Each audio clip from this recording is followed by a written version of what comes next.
Hello everybody and welcome back to Decorate Every Nail You Got. I am going to be doing a very basic stamping how-to video today. A friend of mine asked for it, so Sandy, here you go.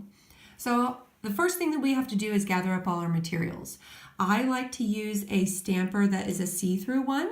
I use this one by Maniology. So there we go, there's my stamper. I also when you buy a stamper, a scraper will usually come with it, but there are different kinds. So this is a more flexible one. I tend to like the rigid ones a lot more, so you're going to need a scraper as well. You will need some tape or some kind of, in my case, I love to use a lint brush.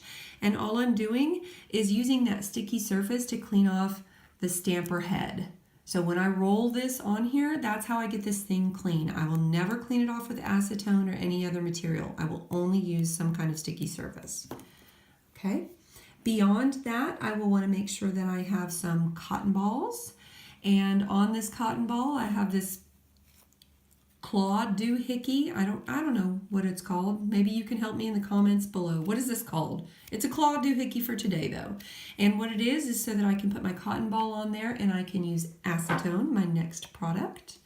I can use my Onyx acetone so that I do not get nail polish everywhere.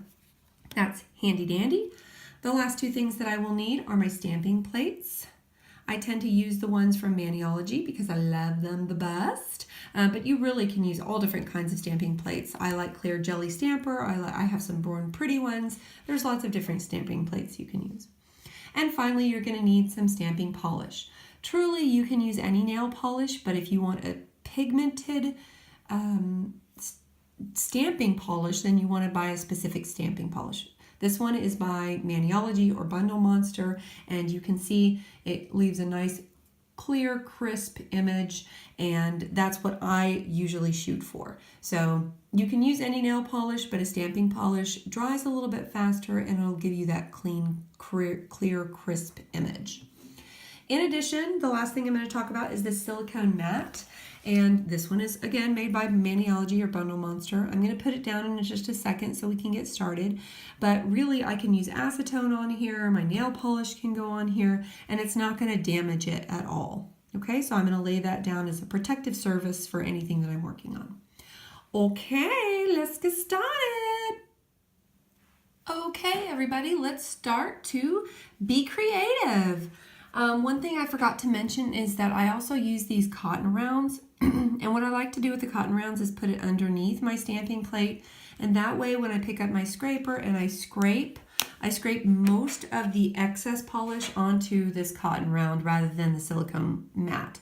Now if I scrape it onto the silicone mat, it's not that big of a deal, but I think it just makes my cleanup a little easier, so I choose to do it this way. Okay, so we are going to get started with my stamping polish. I will open it and then I will kind of put it closed a little bit, but throughout the duration of the time that I'm using it, I'm not going to close it all the way. And that's because I don't want to waste time. Once I get the polish onto this image, I need to get the image picked up very quickly so that it will come off of the stamping plate. If you're not very quick about this process, then the polish will dry and it'll stay on the stamping plate. Specifically if you're using stamping polishes because they dry very quickly. Okay, so we are going to go with a rolling motion for our first type of strategy for stamping. I'm going to open up my polish. I'm going to make sure that I cover about half of this image. Most people don't cover about half, usually it's about a third, but I want to make sure that I have enough polish to go around, so I'm going to go ahead and fill up about half of it. And I'm going to make sure to scrape with the grain of whatever image that I have. If I were to scrape this way instead, there's a possibility that I would make some holes in my image and I wouldn't necessarily get all of the image off of there. Okay, I shall now put on about half the image worth, well, maybe a little bit more. I mean, who says you can't do more? I will roll once I've got this in my hand. Now right now I'm lollygagging a little bit. It's not that big of a deal. But once I scrape, there is no more lollygagging. It is straight to picking up as fast as you possibly can. So if you can, one scrape and then get the image onto the stamper. Okay, so I will scrape and I will roll. So let's see if I've got it. Yeah, there he is.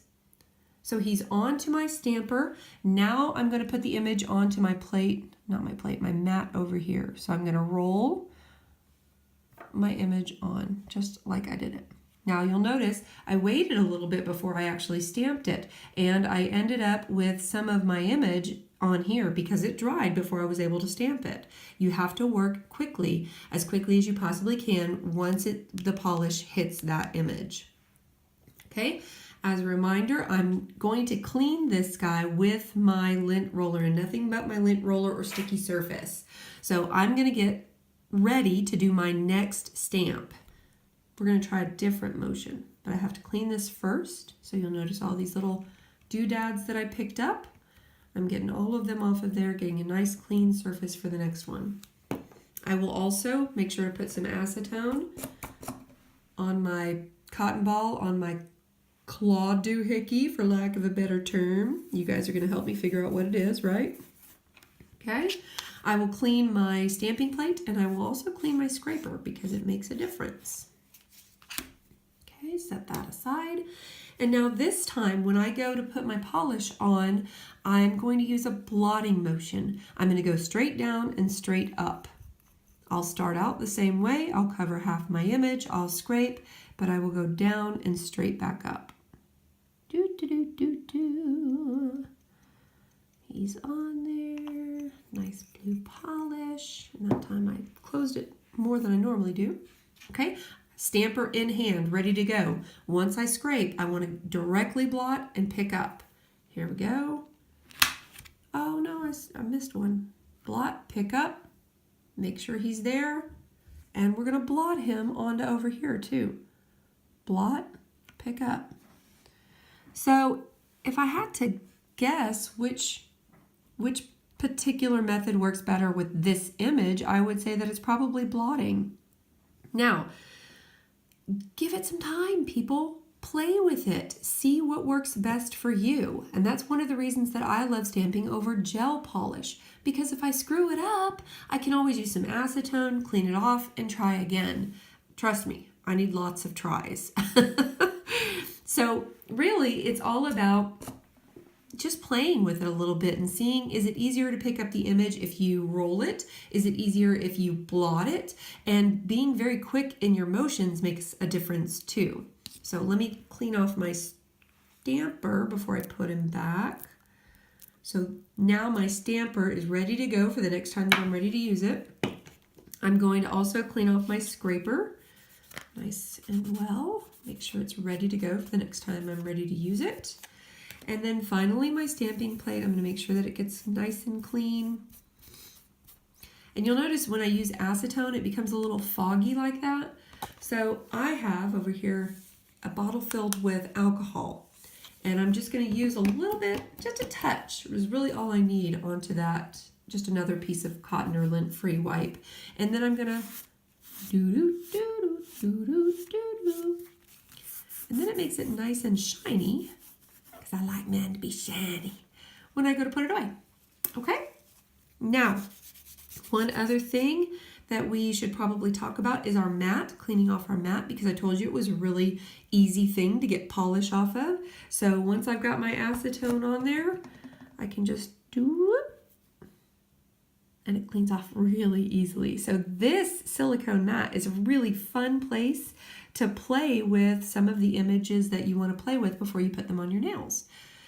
From there, I will throw away my pieces of cotton that I used, and then I'm done stamping for the day.